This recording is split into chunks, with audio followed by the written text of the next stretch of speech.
ఇక్కడ చెప్పాలి ఇసుక పూర్తిగా తరలిపోతుంది, మొత్తం పుట్టమదే ఇసుక అమ్ముకుంటాను అన్నాడు. మరి ఇప్పుడు ఎవరు అమ్ముకుంటారో శ్రీధర్ బాబు సమాధానం చెప్పాలి. ఇక్కడ చూసుకున్నట్టయితే మన వనరులన్నీ దోపిడీకి గురైతున్నాయి అన్నాడు. మరి అన్నిటిని మనం కాపాడుకోవాలన్నాడు. మరి ఇప్పుడు ఈ వనరులన్నీ ఎక్కడికి పోతున్నాయో చెప్పాలి. ఒక్కసారి వాళ్ళు లాభం పెట్టే ప్రయత్నం చేస్తారు. ఇవన్నీ ఇసుక రీచులు నడుతున్నాయి అని ఎవరిది ఇస్తా మీ తాత ముత్తాతలు మీది అది దాన్ని చూసుకోబోతు పోతున్నా లేదా తిరిగి అవసరం మళ్ళా తీసుకొచ్చే ప్రయత్నం చేస్తారు. 30 తారీఖు నాడు మీ సొమ్ము మీరు తీసుకోవాలి. తీసుకుని ఏం చేస్తారు? తీసుకొని ఏం చేస్తారు? చేతి గుర్తు కోటేయాలి. ఏసిర్రు 30 తారీఖు వేసిర్రు, 3 తారీఖు గెలిచినావు, 7 తారీఖు మంత్రి అయినావు. ఏది మరి వాళ్ళ పైసలు వాళ్ళకు ఏనంగా తెచ్చిస్తావు?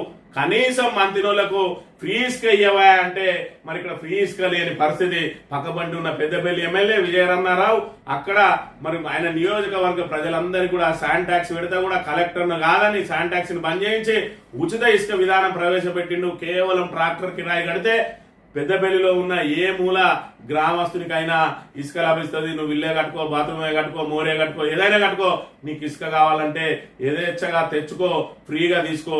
మరి ఇక్కడ మంత్రులు ఎట్లున్నది దుస్థితి?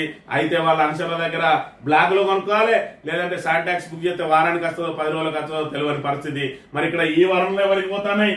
ఇక్కడ నుంచి ఇవన్నీ 25 తారీఖు 9వ నెల 2024 మొన్న 9వ నెల మీరు వచ్చింది ఈ 2023 డిసెంబర్లా.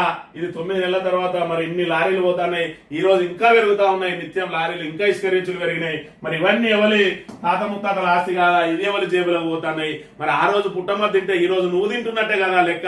మరి నువ్వు తినకపోతే లారీలు నాపి రీచులు బంద్ చేయి. అవన్నింటినీ కూడా వనరులను మరి ఇక్కడ ఏదైతే పోతున్నాయో ఆ వనరులన్నీ మంత్రికి తీసుకురా, లేదంటే ఇసుక ఏదైతే ఆదాయం వస్తుందో ఆదాయాన్ని అంతా తీసుకొచ్చి మరి మందిరికి పెట్టు, లేదంటే ప్రజలకు పంచు. మీకే వస్తుంది అన్నావు కదా అధికారంలోకి రాగానే. ఇగో ఈ విధమైన మాయ మాటలు చెప్పి ప్రజలను అమాయకులుగా మరి ఏదైతే మేము అగ్ర కులస్తులం మేము ఏం చెప్తే అదే నడుస్తుంది.